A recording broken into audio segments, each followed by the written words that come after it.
palatuntunang magbibigay linaw sa lahat ng isyong panrelihiyon sa buhay ng tao. Talakayin ang katotohanan, maging bukas ang isip at tanggapin ang katotohanan. Talakayin ang katotohanan, lahat ng relihiyon ay welcome sa palatuntunang ito. Huwag mahiya, makinig at magtanong sa Talakayin ang katotohanan. At ngayon, narito ang inyong lingkod, Brother Khalid Sanchez.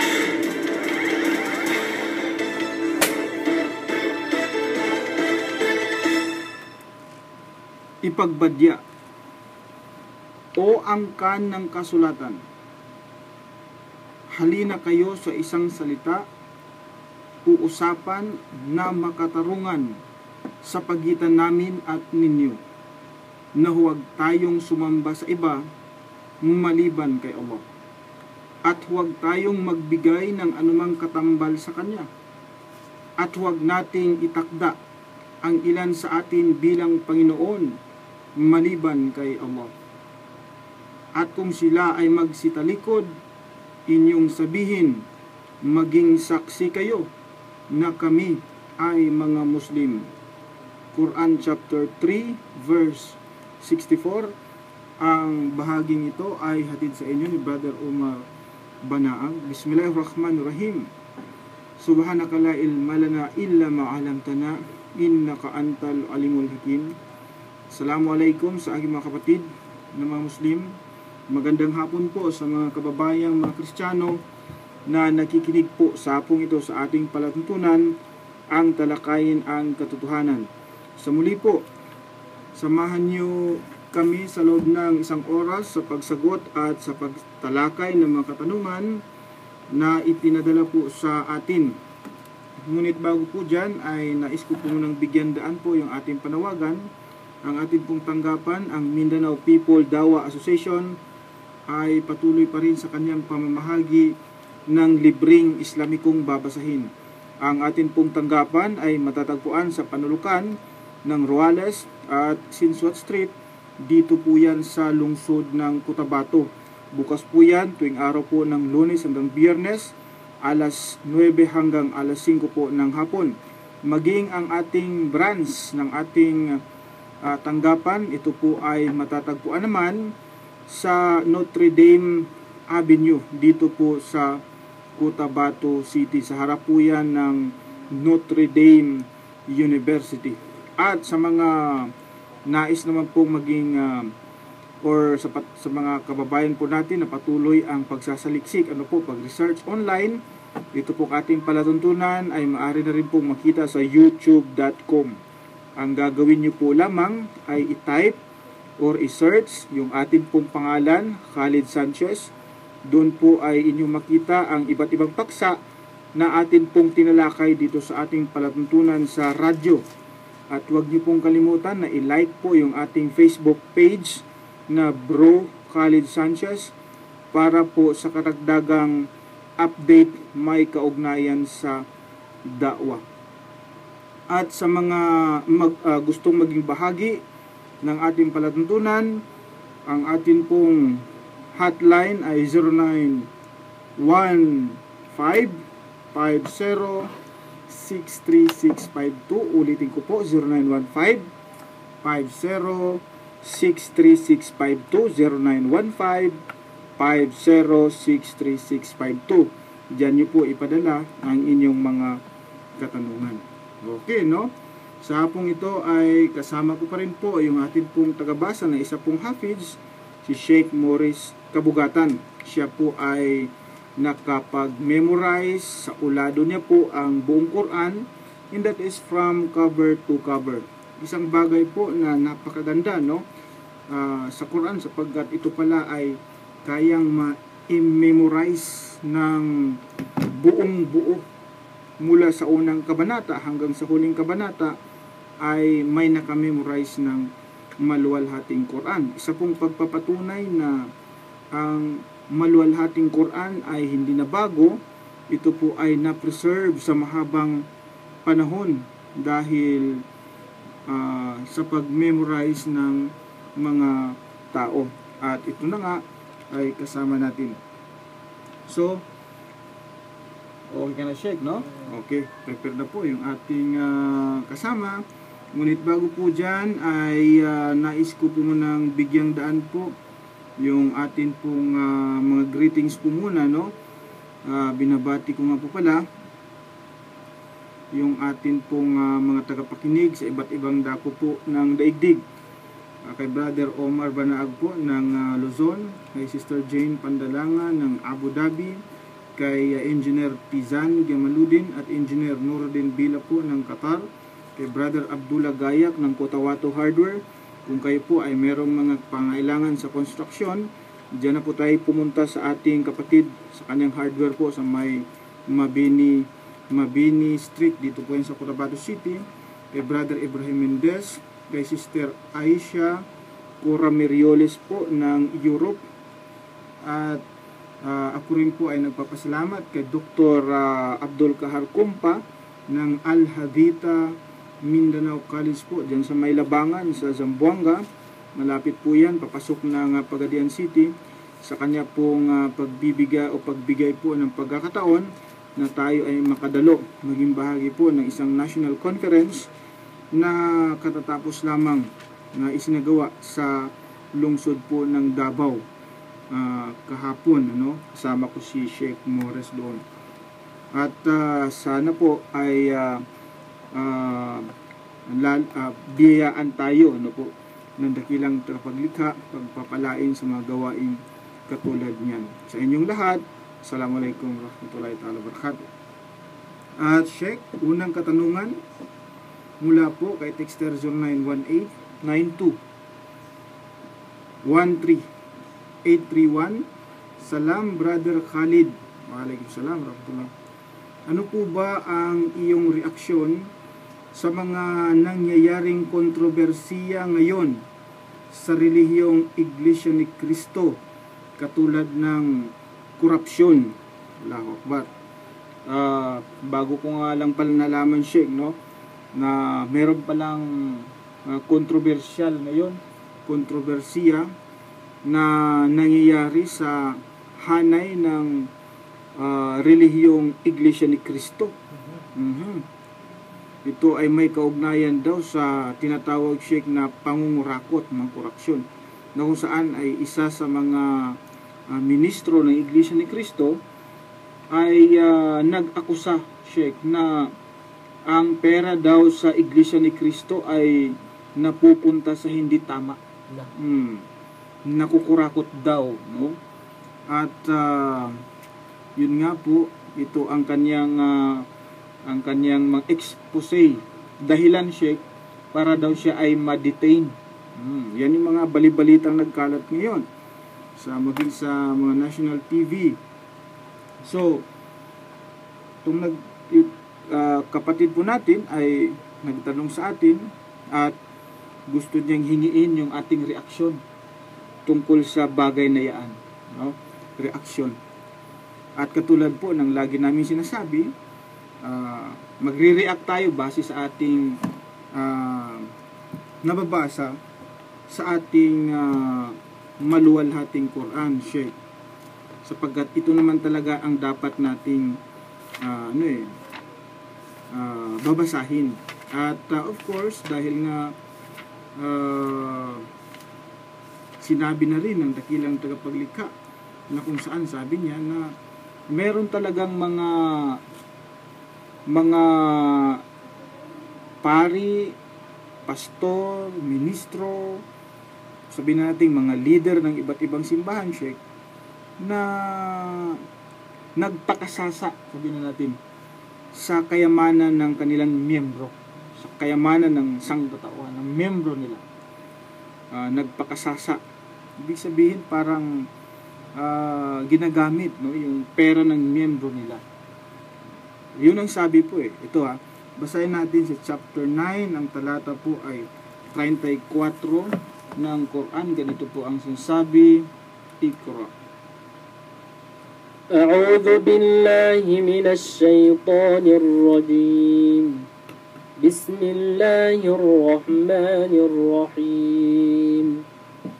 Ya ayyuhalladhina amanu inna kathiran minal ahbari war ruhban إن كثيرا من الأحبار والرهبان ليأكلون أموال الناس بالباطل ويصدون عن سبيل الله والذين يكنزون الذهب والفضة ولا ينفقونها في سبيل الله فبشرهم بعذاب أليم.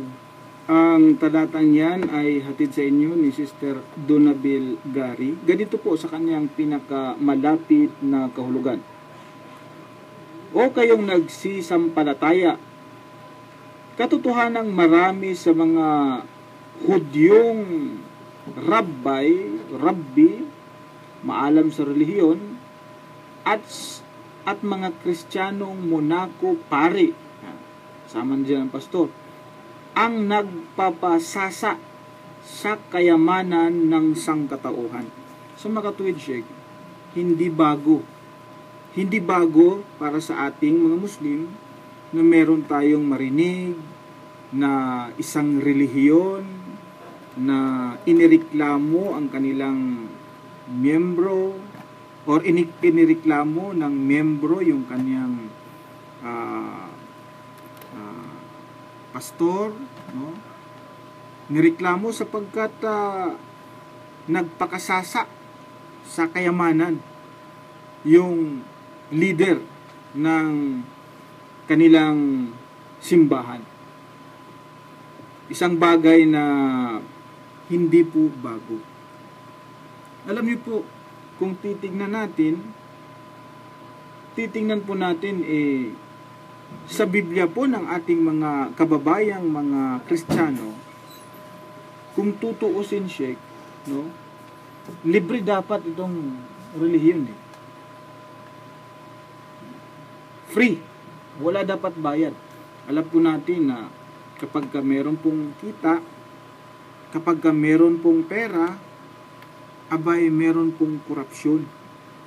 At hindi po lingid sa ating kaalaman na itong relihiyong yan na nasa limelight ngayon, marami pong perang pumapasok dyan, siya. Multi-billion ang income dyan, siya. Na galing sa kanilang mga miyembro, na kung saan yung kanilang miyembro ay nagbabayad ng kung ano-anong mga babayarin sa kanilang relihiyon. Katulad halimbawa ng mga ikapu, mga offering at kung ano-ano pang mga pinapabayad nila, isipin mo, Sheikh, ha, kung meron kang 1 milyong miyembro, 1 million ang miyembro mo sa iyong relihiyon, kung bawat isa sa kanila pabayarin mo yun sisingilin mo ng 10 peso, di ibig sabihin meron ka ng magkano siguro mga 10 million, no? Mga ganyan. Estimate lang yun. Di tayo masyadong magaling sa matematika So,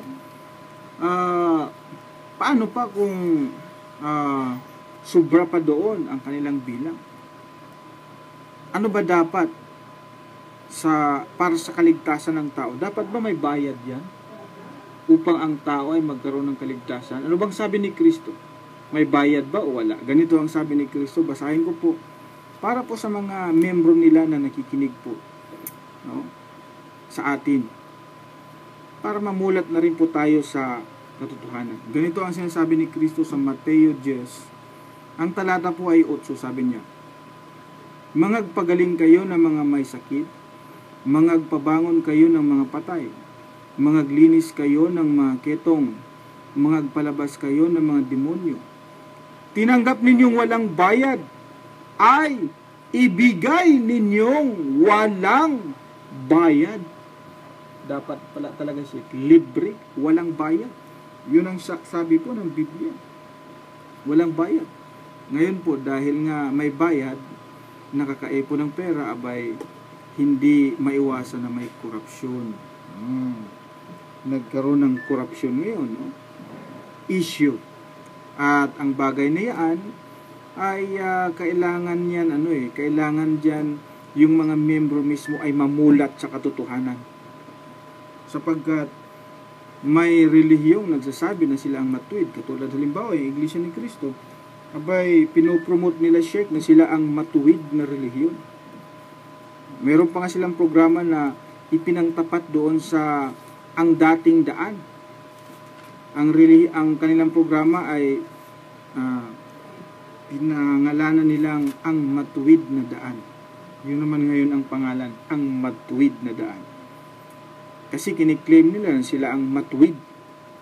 Alam niyo po ba, huwag kayong maniwala sa mga ganyan, sapagkat merong daan na akala mo ito ay matuwid, pero Sheikh, hindi pala ito matuwid na daan, sapagkat ang dulo nito ay kamatayan.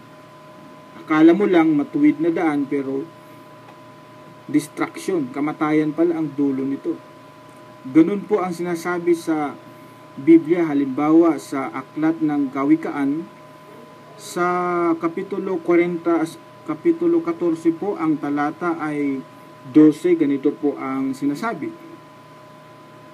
May daan na tila matuwid sa isang tao, ngunit ang dulo niyaon ay mga daan ng kamatayan.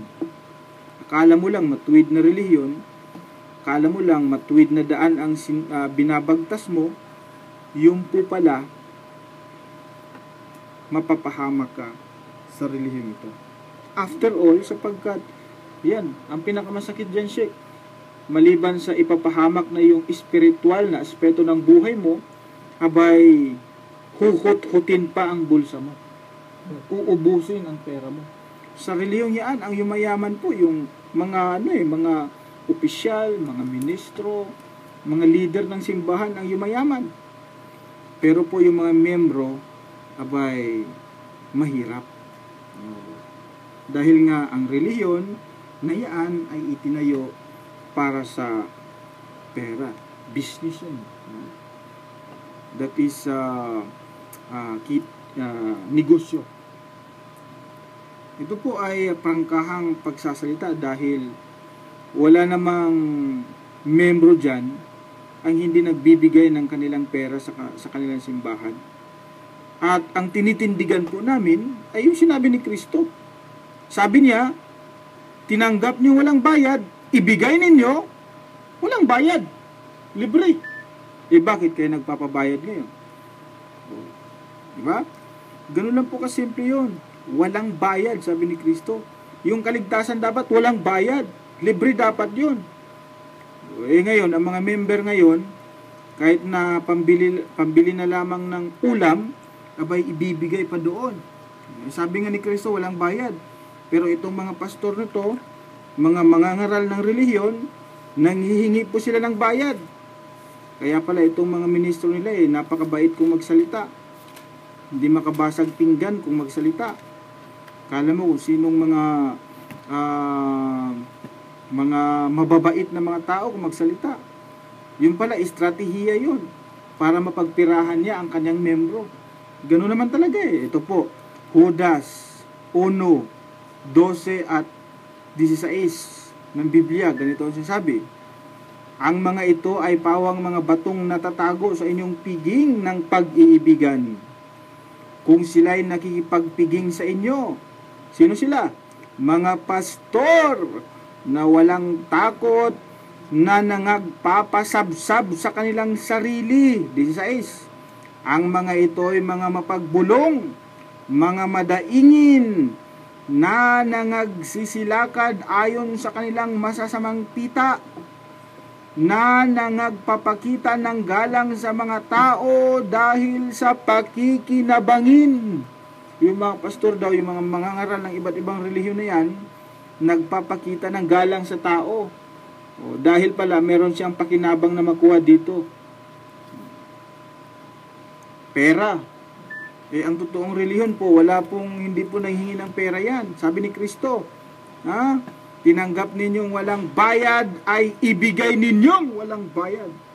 Kaya po sa mga membro, ang advice ko po, umalis po kayo dyan at hanapin ninyo ang tunay na matuwid na landas.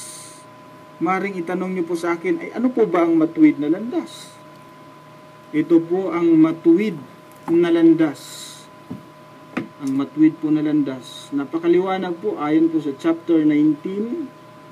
Ang talata po ay 36 ng maluwalhating Quran. Iqra. أعوذ بالله من الشيطان الرجيم وإن الله ربي وربكم فاعبدوه هذا صراط مستقيم. Sa kanyang pinakamalapit na kahulugan, at si Allah, siya ang aking Panginoon at inyong Panginoon. Kaya tanging sambahin lamang siya. Ito ang matuwid na landas. So yung pong matuwid na landas na dapat nating tatahakin, yun pong pagkilala natin kay Allah bilang Panginoon. At Panginoon din siya ni Kristo. Sa relihiyong yan, hindi nga daw nila kinikilala si Kristo na Diyos, pero tinatawag naman nilang Panginoon. Sabi po ni Kristo, Wallahu Rabbi, si Allah ang aking Panginoon, wa Rabbukum, at inyong Panginoon. Tunay po dahil si Kristo naman talaga nagsabi na meron siyang Panginoon. Sa Biblia sinabi niya yun. Marcos 12:29 sabi niya, at ito ang pinakamahalagang utos na inyong ang ating Panginoon, ang Panginoon na ating Diyos, sabi niya, ang Panginoon na ating Diyos, kasama siya, ay iisang Panginoon. So hindi po si Kristo ang dapat nating gawing Panginoon. So tayo po ay tumahag doon sa tamang landas na kung saan ay siya yung magtuturo sa atin sa ating kaligtasan. Ang dulo ng tamang landas ay kaligtasan. Hindi po tulad doon sa mga akala mo ay matuwid na landas, pero ang dulo noon ay kamatayan. Okay? At maliban doon, abay pagpipirahan ka pa. Katulad ng nangyari sa dyan ngayon, no? Sa mga balita. Kasi kung totoong relihiyon yung Sheikh, walang isyong ganyan. Kasi ang totoong relihiyon, wala namang ano yan sa makamundong bagay, sa pera. Kasi kabilang buhay ang ano dyan. Okay, so yun po ang reaksyon namin. Sort of reaction sa isang kapatid po natin na nagtanong. Mula po kay Texter 0936-5011-001. Good PM. Kapatid, good PM din. Usa ko kabag-ong nagbalik Islam, Bisaya edition. Ask ko lang kung pila kabuok sugo o propeta ni Allah. Ang mga apostol ni Kristo ba sila mga propeta? Muhammad Liano ng Surigao City. Ang atong questionnaire karong hapuna usa ka Bisaya ni siya. So sa ato pa kinahanglan ang tubag nato binisaya sabni. Aba, mapapasubok, masusubukan naman yung Bisaya natin dito siya, ha? So, ang pangutanan niya, kay siya, usa daw ka balik Islam, pila daw kabuok ang propeta ni Allah. Sugo. Pila daw kabuok ang sugo ni Allah. Talaga Sheikh, no? So, basahon nato kung unsay gisulti sa ato ang sulundan sa atong pagtulunan mauning Quran. Pila ba kabuok sugo ang gipadala ni Allah. Sa chapter 10 sa Quran, ang bersikulo 47, mao ni ang gisulti Brother Muhammad. Basa, Iqra. أعوذ بالله من الشيطان الرجيم ولكل أمة رسول فإذا جاء رسولهم قضي بينهم بالقسط وهم لا يظلمون. Mao ni siya ang pinakaduol niyang interpretasyon. O sa kada umma dunay sugo nga gipaabot, sugo nga miabot. Sa kada umma likulli walikulli ummatir rasul. Each nation has a messenger. Dunay gipadala nga sugo. So imagine mo lang, how many nations tayo? How many umma? So imagine mo lang, kung di mo mabilang, meaning dili sa mabilang ang messenger. Pero sa propeta Muhammad sallallahu alaihi wasallam, doon na siya hadis nga giingon niya nga ang Allah nagpadala og 124,000 prophets na siya. However, ang messenger sumala pa nga mga nasa more than 300 lang na. Tungod kay lahi ang messenger o lahi sad ang nabi, rasul, nabi, propeta, sugo. Dunay sugo nga propeta usab siya, dunay propeta nga sugo usab siya. But the prophets 124,000 sa tibuok kalibutan. However, the messenger mga 300 plus lang, no? Each nation dunay gipadala nga sugo, dunay gipadala nga messenger ang Allah kada nation. Unsay purpose nila? Sila mga guide, no? Guide ni sila, guide. Basahan nato ang giingon sa chapter 13 sa Quran, ang bersikulo ani siya sa 7, no? Iqra. أعوذ بالله من الشيطان الرجيم ويقول الذين كفروا لولا أنزل عليه آية من ربه إنما أنت منذر ولكل قوم هاد. Yan. Mo ni ang pinakaduol niya nga translation, pero basawan lang ko sa Tinagalog na lang, ha. At ang mga hindi sumasampalataya ay nagsasabi, bakit kaya wala ni isamang tanda ang ipinanaog sa kanya mula sa kanyang Panginoon? Ikaw ay isa lamang tagapagbabala. At sa bawat pamayanan ay may isang namamatnubay. Yun, guide. Yung mga messenger, mga ano yan, mga guide yan. So, yun ang moto'y tubag. Another question ni Sheikh ay, ang mga apostol ba ni Kristo mga propeta? Mga propeta ba ang mga apostol ni Kristo? Yung mga apostoles, propeta ba ni sila? Ang tubag nako, dili sila mga propeta. Kani mga apostol ni Kristo mo ni ang iyang mga hawariyon. Basahan nato ang gisulti sa chapter 3 sa Quran, ang bersikulo 52, mo ni giingon, Iqra.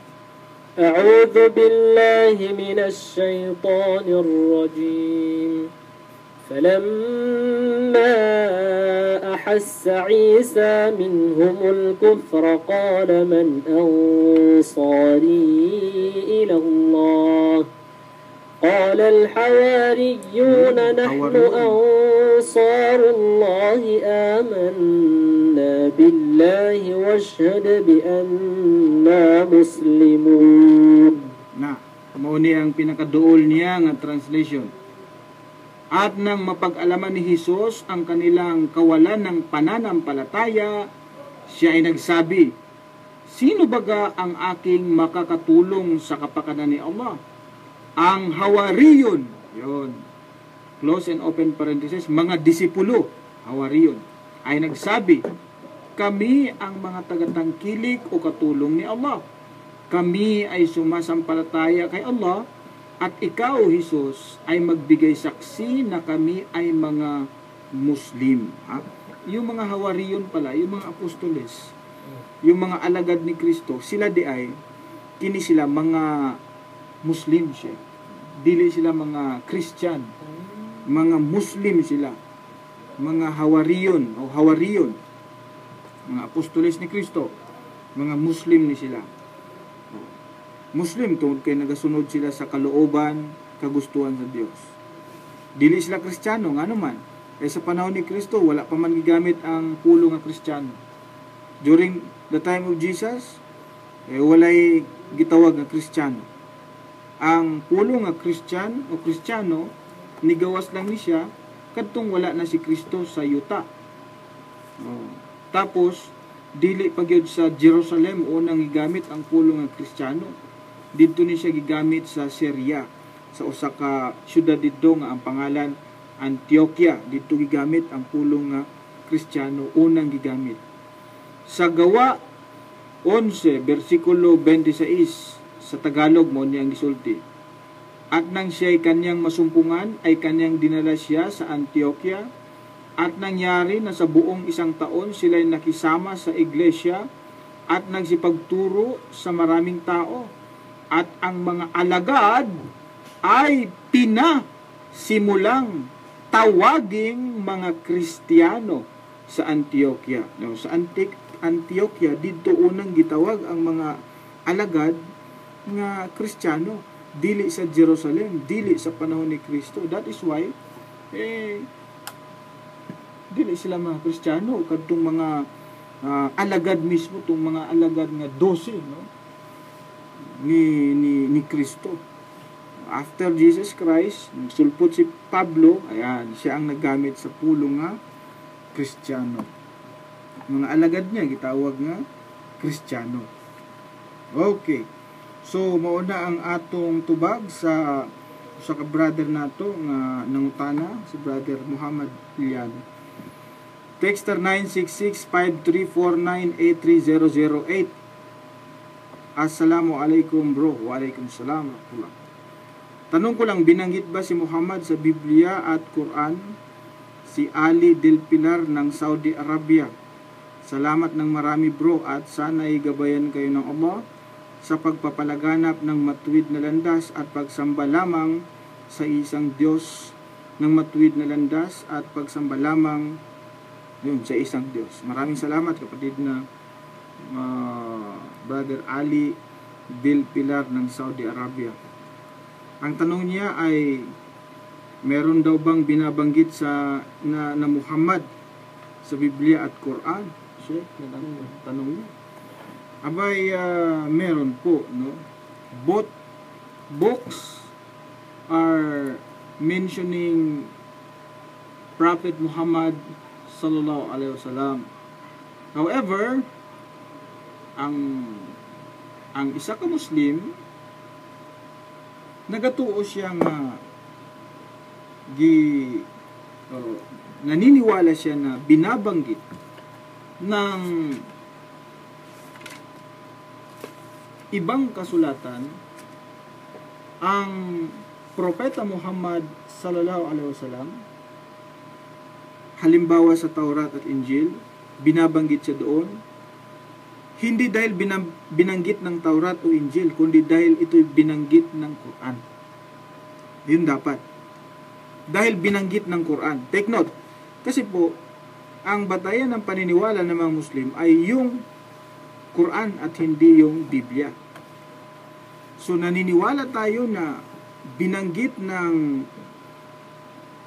Taurat at Injil yung si Propeta Muhammad sallallahu alaihi wasallam dahil ito binanggit ng Quran. Kung hindi binanggit ng Quran, ay wala tayong pakialam doon.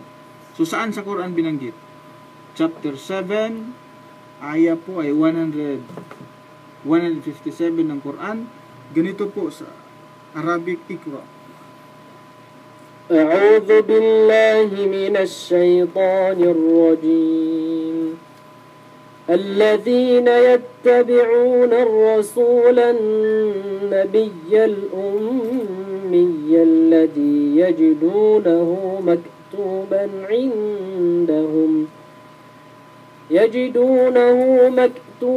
عندهم في التوراة والإنجيل يأمرهم بالمعروف وينهاهم عن المنكر. Ganito po sa kanyang pinakamalapit na kahulugan. Sila na sumusunod sa sugo, close and open parenthesis, Muhammad, ang propeta na hindi nakakabasa at hindi nakakasulat na kanilang matatagpuan na nasusulat sa Taurat o Torah, mga batas ni Moses, at sa Ebanghelyo.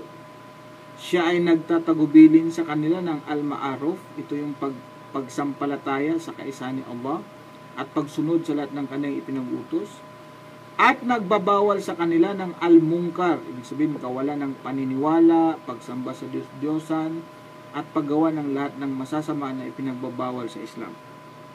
So sabi po sa talata na ating binasa, abay, ito raw propeta, nabi, rasul, ummi, hindi marunong sumulat at bumasa, ito raw ay binabanggit sa Torah at sa Ebanghelyo. Sabi ng Quran yun. Binabanggit daw siya doon. Kung hindi sinabi ng Quran, wala tayong pakialam doon sa Biblia. Ngayon, buksan natin ang Taurat. Kung totoong binabanggit doon ang Muhammad. Ang Taurat po sa Biblia, ito po yung aklat ng Genesis hanggang Deuteronomio. Yung 5 books. Yan po yung Torah. Ganito po ang sinasabi sa hula sa 18 ng Deuteronomio at ang bersikulo ay 18 din. 18 hanggang 19. Ganito ang sinasabi. Aking palilitawin sa kanila ang isang propeta sa pamamagitan sa gitna ng kanilang mga kapatid na gaya mo, at aking ilalagay ang aking mga salita sa bibig niya at kanyang sasalitain sa kanila ang lahat ng aking iuutos sa kanya. 19. At mangyari na sino mang hindi makikinig sa aking mga salita na kanyang sasalitain sa aking pangalan ay aking sisiyasatin yaon sa kanya. Ang binabanggit po dito ay isang propeta na itatayo at ito raw ay maging kagaya ni Moses, katulad ni Moses. Alam niyo po, sa Israel, wala pong propeta na nanggaling sa Israel na kagaya o katulad kay Moses. Sa mga tuwid, ang propetang ito, hindi ito Hudyo, Israelita, isa itong Arabo. Kasi nga sa Israel, wala raw pong propeta doon na manggagaling na kagaya kay Moses. Deuteronomio 34, ang talata ay 10, ganito siya sabi, at wala pang bumangong propeta sa Israel na gaya ni Moses. Wala pang bumangong propeta sa Israel na gaya kay Moses. Kaya ang propetang ito, hindi pwedeng ito si Jesus Christ kasi galing siya sa Israel. So gaya kay Moses. Alam niyo po, kapag aralan mo, paghambingin mo ang talambuhay ni Propeta Moses, Musa alayhi salam, at ng Propeta Muhammad sallallahu alaihi wasallam, ay napakalaki ng kanilang pagkakahalintulad siya. Magkakahalintulad po yan. Gaya, magkakatulad. Bakit nasabi natin? Paghambingin nyo na lang po. Paghambingin nyo na lang po yung buhay nila. Si Moises ipinanganak sa normal na pamamaraan. Ganon din ang Propeta Muhammad sallallahu alaihi wasallam, normal din po yan. Si Moises naging propeta, si Muhammad sallallahu alaihi wasallam naging propeta din, naging mga leader sila ng kanilang bayan, tinanggap sila, meron silang dalang kapahayagan. Si Moses may Taurat, batas yan. Ganon din ang Propeta Muhammad sallallahu alaihi wasallam, meron din siyang dalang batas. Yan yung Sharia, ang Quran. Ngayon, kung si Kristo naman hindi pasok dahil si Kristo buhay pa until now. Ang propeta kasi si Moses at saka si Muhammad sallallahu alaihi wasallam, matagal na silang patay. Si Jesus Christ until now buhay pa. Sa langit, bababa pa yun siya, no? Ngunit higit sa lahat, ang Quran mismo ang nagpapatunay na si Muhammad at si Moses ay magkahalintulad. Quran mismo nagsabi, magkahalintulad sila. Ito po, sa chapter 73 ng Quran, ang aya ay 15, ganito po ang sinasabi. Iqra. أعوذ بالله من الشيطان الرجيم إنا أرسلنا إليكم رسولا شاهدا عليكم كما أرسلنا إلى فرعون رسولا. Ginamit doon yung salitang kama, ibig sabihin kagaya, no? Katulad. Ganito po sa kanyang pinakamalapit na kahulugan.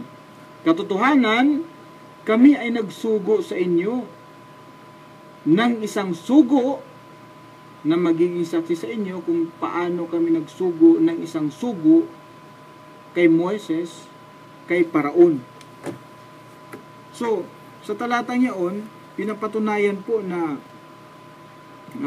magkahalintulad nga itong si Propeta Muhammad sallallahu alaihi wasallam at si Propeta Moses. Pagkumparahin nyo na lang po, kapag pag-aralan mo yung buhay ng dalawang propetang yan, halos wala pong pagkakaiba. Yung mga malalaking event sa kanilang buhay. Hijra, karoon ng Hijra. Ang propeta Moses, minsan sa kanyang buhay siya, tumakas yan eh. Mula Egypt, tumakas siya, pumunta siya ng Madian. So, ang propeta Muhammad sallallahu alaihi wasallam, sa kanyang buhay, ganun din. Mula Makkah, tumakas siya, pumunta ng Madina. Ano ang dahilan? To save his life. Ganun ang mga dahilan nila, dalawa. So, magkatulad sila. Sabi nga ng Biblia, isang propeta ang palilitawin mula sa kanyang mga kapatid. Sino ba yung mga kapatid ng mga Hudyo? Di yung mga Arabo. Ganun yan. Kaya ang propeta Muhammad, binabanggit doon sa Taurat. Another, sinabi ng Quran, ummi. Ibig sabihin, di marunong bumasa at sumulat. Ang propeta Muhammad, sallallahu alaihi wasallam, hindi po siya marunong sumulat, hindi rin po siya marunong magbasa. Hindi nga nakapag-aral siya, no? At kung maalaala po ninyo, unang kapahayagan po na dumating sa propeta nung siya ay nasa anong kuweba ngayon siya? Sa Mount Hira, no?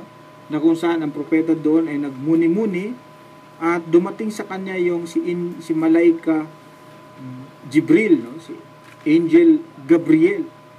At nung dumating si Gabriel, abay, ang sabi ni Gabriel sa kanya ay, ang sabi siya ay ikra, no? Nang kahulugan nun ay magbasa. Ang propeta, paano nga ba siya makapagbasa siya? Hindi nga siya nakapag-aral, di ba? Hindi siya marunong magbasa at sumulat. So, pinapabasa siya. Read. Ikra. Hindi siya marunong. Yun ang sabi ni Gabriel sa kanya. At alam niyo po ba na ang pangyayaring ito sa bundok ng Hira sa Makkah, sa pagitan ni Gabriel at ng propeta Muhammad sallallahu alaihi wasallam na walang alam, ito po ay nakatala sa Biblia ng ating mga kababayang mga Kristiyano. Nakatala po yan sa Biblia. Naka-record yan sa Biblia. Itong pangyayari ng propeta na pumunta sa kanya si Gabriel at sinabihan siya na ikra, magbasa ka. At ang sagot ng propeta, anong sagot niya, Sheikh? Sabi niya ay ana bikari hindi ako marunong magbasa, sabi niya. Ummi nga siya eh. Ang pangyayaring ito ay nakatala sa Biblia. Saan po mabasa? Ito po sa Isaias 29, ang talata po ay 12, ganito ang sinasabi. At ang aklat, ang tinutukoy dito ang Quran. Kasi yan ang revelasyon, first revelation eh. Yan yung revelasyon na ibinigay sa kanya. At ang first revelation, ano kaya ito? At ang aklat ay nabigay sa kanya na hindi marunong. Hindi daw marunong. Talaga namang hindi marunong. Ummi siya, ang propeta. Na sinasabi, iyong basahin ito. Yun nga, ikra. Iyong basahin ito. isinasamo ko sa iyo. At kanyang sinasabi, ano kaya ang sabihin niya? Ano kaya ang sagot niya? At kanyang sinasabi, ako'y hindi marunong bumasa. Ay di tama, maana bikariin. Bikari. Hindi ako marunong magbasa. Yun ang sagot ng propeta. Nasa Biblia pala yun. Kaya po, ang tanong sa atin ng ating kababayan, kung kapatid natin, kung ang Muhammad ba ay binanggit sa Quran at sa Biblia, abay, opo, binanggit po siya. Kaya po, ang isang Kristiyano ay walang dapat nga talaga ang isang Kristiyano maniwala sa Propeta Muhammad sallallahu alaihi wasallam. Dahil magiging walang saysay ang lahat ng kanyang ginagawang kabutihan kung hindi siya maniwala sa propeta. Kailangan nating paniwalaan ng propeta sapagkat yan ang huling sugo na ipinadala. Last prophet na dapat nating paniwalaan. At ang lahat ng propeta ay nagbigay ng hula tungkol sa pagdating ng Propeta Muhammad sallallahu alaihi wasallam. Si Moses at maging si Kristo, hinula niya ang pagdating ng Propeta Muhammad sallallahu alaihi wasallam. Tingnan niyo po sa Quran chapter 61, ang talata po ay 6, ganito ang sinasabi. Si Kristo ang nagsabi niyan, hula niya, Iqra. أعوذ بالله من الشيطان الرجيم وإذ قال عيسى ابن مريم يا بني إسرائيل إني رسول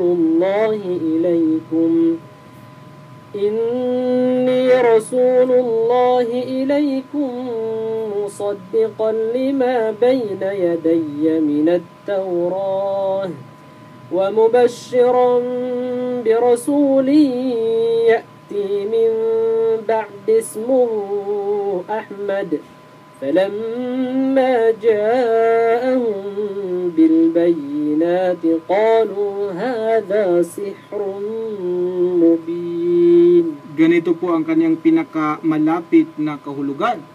At alalahanin ng si Jesus, ang anak ni Maria ay nagbadya o angka ng Israel. Ako ay isang sugo ni Allah na ipinadala sa inyo na nagpapatutuo sa Torah, mga batas na ipinadala sa inyo ng una pa sa akin at nagbibigay sa inyo ng masayang balita ng isang sugo na susunod sa akin. Ang pangalang itatawag sa kanya ay Ahmad. Sabi doon, Ahmad. Yan yung isa sa mga pangalan ng Propeta Muhammad sallallahu alaihi wasallam. Ang nanay niya yata ang nagbigay diyan siya, di ba? Yung pangalang Ahmad, yung nanay niya na si Amina, yun ang nagbigay sa kanya ng pangalan Ahmad. Yung Muhammad, yung lolo niya, no, na si Abdul Muttalib, yung nagbigay ng pangalan sa kanya Muhammad. So, sabi ni Jesus Christ, wa mubashiran bi rasuli ya'ti min ba'di ismuhu Ahmad. Magandang balita, giving you glad tidings, magandang balita sa pagdating ng isang sugo na ang pangalan niya ay Ahmad. Si Kristo naghula, si Kristo nagsabi na. Kaya nga maging sa Biblia nandiyan ang Propeta Muhammad sallallahu alaihi wasallam. Sa luma at maging sa bagong tipan ng Biblia, si Kristo po sa bagong tipan tinawag ang Propeta Muhammad na the Spirit of Truth or ang Espiritu ng katotohanan. Yun po ang pagkakadescribe ni Kristo sa Propeta Muhammad sallallahu alaihi wasallam sa Biblia. The Spirit of Truth, no? Espiritu ng katotohanan. Saan po mabasa yan? Ito po. Sa aklat ng Juan 16, 12 hanggang 13, ganito po ang sinasabi. Mayroon pa akong maraming bagay na sa inyo ay sasabihin, sabi ni Kristo. Ngunit ngayon ay hindi ninyo mga titiis. 13. Gayon may kung siya, ang Espiritu ng katotohanan ay dumating, ay papatnubayan niya kayo sa buong katotohanan. Hindi siya magsasalita ng mula sa kanyang sarili, kundi ang anumang bagay na kanyang marinig, ang mga ito ang kanyang sasalitain at kanyang ipapahayag sa inyo ang mga bagay na darating. Yan. Yung Spirit of Truth, Espiritu ng katotohanan, ang sinasabi dyan ay yan yung Propeta Muhammad sallallahu alaihi wasallam. Ngayon, maaari niyong itanong sa akin, paano maging Propeta Muhammad niyo yan? Espiritu nga. Bakit si Muhammad din yun? Espiritu ba siya? Yun naman ang itatanong niyo ngayon. Ngayon, ang sagot po, simple lang. Sa Biblia po, hindi lahat ng spirit ay walang laman at walang buto. Sa Biblia po, kapag sinabing spirit, abay, maari po na ito ay tumutukoy din sa isang propeta. O kapag propeta ang pag-usapan, ano yan? May laman, may buto. Sa Biblia po, hindi lahat ng spirit na ginagamit tumutukoy sa walang laman at buto. Kapag spirit o may spirit na ang tinutukoy ay propeta, ano po ang patunay? Ito po, sa 1 Juan 4 ang talata ay 1, ganito ang pagsasabi. Mga minamahal, huwag kayong magsipaniwala sa bawat espiritu. Sabi niya. Kundi inyong subukin ang mga espiritu kung sila'y sa Diyos, sapagkat maraming nagsisilitaw na mga bulaang propeta sa sanlibutan. Yung espiritu pala, pwedeng propeta. May bulaan, meron ding hindi. Kailangan subukin mo yung propeta, yung espiritu. Kasi maraming nagsilitaw daw ng mga bulaang propeta. Kailangan subukin. No? So meaning, Spirit of Truth. Hindi ito Espiritu Santo. Dahil ang sabi ni Kristo, abay, aalis ako. Dahil kung hindi ako aalis, hindi siya darating. Si Kristo po, hindi pa nakakarating sa lupa. Nauna na sa kanyang Espiritu Santo. Ito po, ang sabi ni Kristo, kung hindi ako aalis, hindi siya darating. Ano pong patunay? Ito po. Juan 16:7. Gayon may sinasalita ko sa inyo ang katotohanan, na rapat sa inyo na ako yumaon, sapagkat kung hindi ako yayaon, ang mang-aaliw ay hindi paparito sa inyo. Ngunit kung ako yayaon, siya'y susuguin ko sa inyo. Sabi ni Kristo dito, Sheikh, hindi raw darating yung mang-aaliw. Ito rin po yung Espiritu Santo, Espiritu ng katotohanan, yung mang-aaliw. Sa Greek po, yan ay Perikletos, na siyang tumutukoy din sa pangalan ng Muhammad sallallahu alaihi wasallam. At actually po, ano po yan? No? Yan po ay isang bagay na mahaba-habang diskusyon din po yan. Nung sa lecture ni Indasan doon sa Sheikh, sa waterfront, medyo concise, no? At ito ay isang isang buong aklat ito Itong Muhammad in the Bible, kapag pag-usapan ito, isang buong aklat ito no? Marami pa sanang mga pagpapatunay diyan, ngunit yung oras po natin ay napakakunti po at marami pang mga tanong ang nag-iintay. So, isang punto lang po ang maari kong iiwan bago natin iiwan ang tanong niya. Ang katotohanan po is binanggit po talaga ang Propeta Muhammad sa Biblia, sa Quran. Meron pa akong aklat, Sheikh, na hindi lang pala sa Biblia siya binanggit, kundi maging sa iba't ibang mga aklat, katulad halimbawa sa aklat ng mga Hindu, nandoon din ang propeta, binanggit din. Sa aklat ng Buddhism, nandoon din ang propeta. At sa aklat ng Zoroastrianism na relihiyon, andun din ang propeta, binabanggit din. Hindi lang pala sa Biblia. So kapag kayo mag-aral na mabuti sa iba't ibang mga banal na mga aklat ng relihiyon, no? Siyempre, sa bawat relihiyon, meron silang banal na aklat. Pagkapag-aralan mo ito, ay matutunghayan mo na may hula tungkol sa pagdating ng propeta Muhammad sallallahu alaihi wasallam. Kaya po tayo dapat bilang isang Halimbawa po bilang isang Kristiyano, abay nararapat po sa atin na atin pong paniwalaan ang Propeta Muhammad sallallahu alaihi wasallam, no? Kailangan po upang yung atin pong ginagawang kabutihan sa mundong ito ay hindi po yan masasayang. Masasayang po yung ginagawa nating kabutihan sa mundong ito kung ang paniniwala po natin ay mali. At maitama lamang yung maling pananampalataya kung tayo po ay aanib sa relihiyon ng Propeta Muhammad sallallahu alaihi wasallam. Ito na po yung Islam. Na-advise po namin, in fact, lalo namin wala kaming sawa sa pag-invite, sa pag-imbita sa ating mga tagapakinig, lalo-lalo na sa mga nagsasaliksik ng relihiyon, na i-consider din po ang pagsasaliksik sa Islam sapagkat marami po kayong mga bagay na matutuklasan po dito. Katulad halimbawa sa amin, ako po dating Kristiyano, hindi ako naniniwala, Sheikh, na ang propeta ay binabanggit sa Biblia. Dati hindi ako naniniwala na ang Propeta Muhammad sallallahu alaihi wasallam binabanggit sa Biblia. Ngunit nung binasa ko ito, binalansi ko ito, ay napatunayan na talagang siya ay binanggit sa Biblia.